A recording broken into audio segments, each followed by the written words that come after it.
Shalom, selamat pagi Bapak Ibu Saudara yang dikasihi Tuhan. Kita bertemu kembali dalam acara Renungan Pagi Spiritual Life. Pagi hari ini kita akan kembali melanjutkan pembacaan Alkitab kita yang terambil dari Yohanes 11 ayat 17 sampai 32. Nah, judul perikop itu adalah Lazarus dibangkitkan. Bapak Ibu, ini merupakan bagian kedua daripada renungan tentang Lazarus ini. Ya, saya akan bacakan bagian firman Tuhan ini bagi Bapak Ibu Saudara sekalian. Maka ketika Yesus tiba, didapatinya Lazarus telah 4 hari berbaring dalam kubur. Betania terletak dekat Yerusalem, kira-kira 2 mil jauhnya. Di situ banyak orang Yahudi telah datang kepada Marta dan Maria untuk menghibur mereka berhubung dengan kematian saudaranya. Ketika Marta mendengar bahwa Yesus datang, ia pergi mendapatkannya. Tetapi Maria tinggal di rumah. Maka kata Marta kepada Yesus, "Tuhan, sekiranya Engkau ada di sini, saudaraku pasti tidak mati.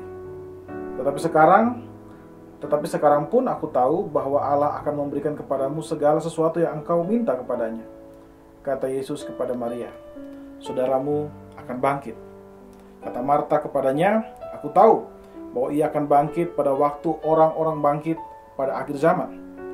Jawab Yesus, "Akulah kebangkitan dan hidup. Barang siapa percaya kepadaku, ia akan hidup walaupun ia sudah mati. Dan setiap orang yang hidup dan yang percaya kepadaku tidak akan mati selama-lamanya. Percayakah engkau akan hal ini?" Jawab Marta, "Ya Tuhan, aku percaya bahwalah engkaulah Mesias, anak Allah, dia yang akan datang ke dalam dunia." Dan sesudah berkata demikian, ia pergi memanggil saudaranya Maria dan berbisik kepadanya, "Guru ada di sini, dan ia memanggil engkau."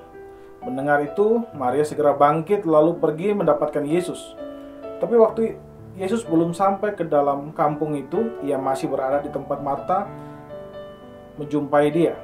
Ketika orang-orang Yahudi yang bersama-sama dengan Maria di rumah itu untuk menghiburnya, melihat bahwa Maria segera bangkit dan pergi keluar, mereka mengikutinya karena mereka menyangka bahwa ia pergi ke kubur untuk meratap di situ. Setiba Maria di tempat Yesus berada dan melihat dia, tersungkurlah ia di depan kakinya dan berkata kepadanya, "Tuhan, sekiranya engkau ada di sini, saudaraku pasti tidak mati."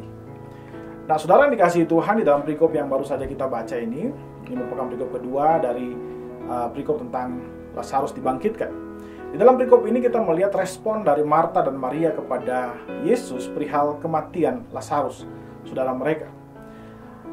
Di ayat 21, Marta merespon, dia berkata bahwa, "Tuhan, sekiranya engkau ada di sini, saudaraku pasti tidak akan mati." Nah, respon yang sama kita jumpai juga ketika Maria bertemu dengan Yesus. Hal itu tercatat dalam ayat 32.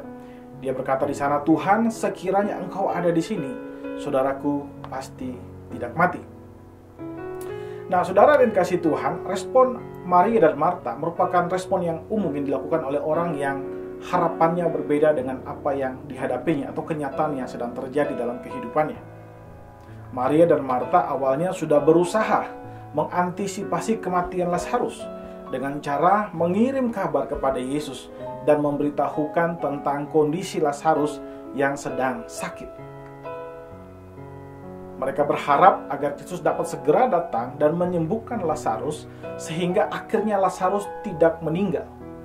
Namun ternyata apa yang terjadi? Lazarus akhirnya meninggal.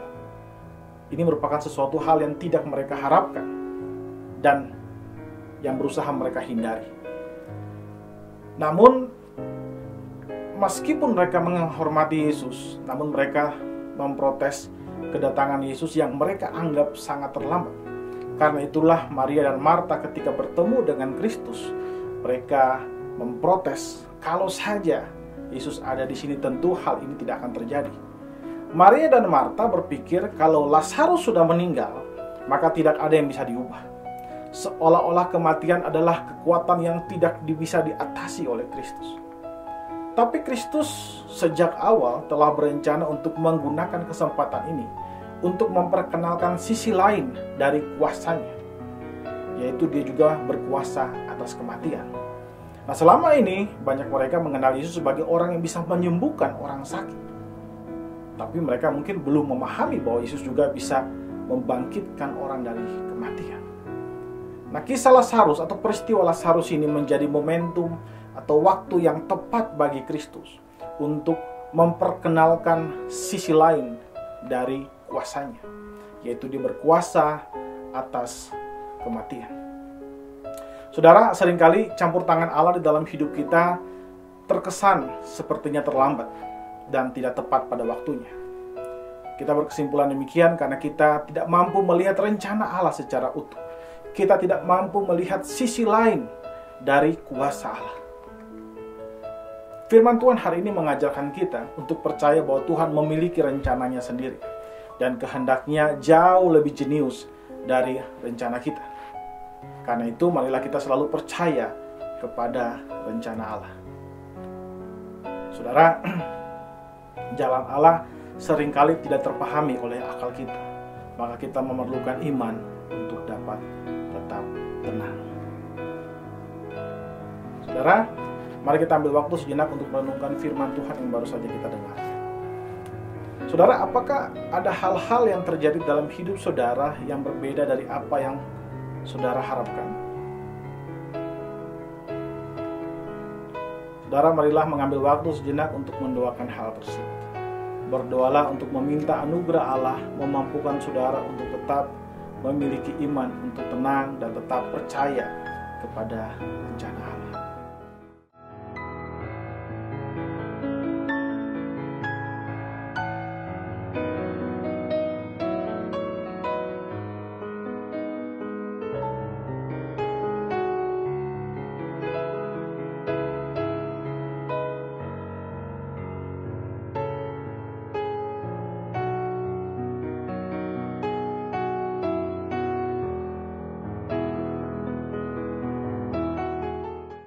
Saudara, marilah kita selalu percaya kepada rencana Allah.